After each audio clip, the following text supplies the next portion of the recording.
Le 7 mai 1915, le naufrage du Lusitania, un paquebot américain coulé par un sous-marin allemand, va provoquer une émotion considérable aux États-Unis et provoquer, ou participer à provoquer l'entrée en guerre des États-Unis aux côtés des Alliés.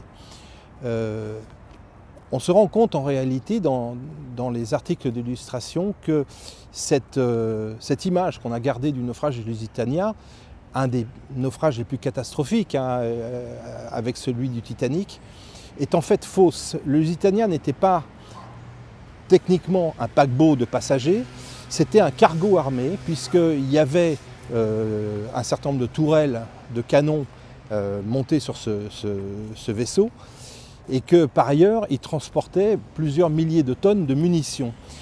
Et les survivants dans l'illustration racontent qu'il y a eu deux explosions. La première, celle de la torpille, et la deuxième, celle de l'explosion des munitions contenues dans les soutes. Et c'est cette explosion-là qui va provoquer le naufrage tragique du Lusitania.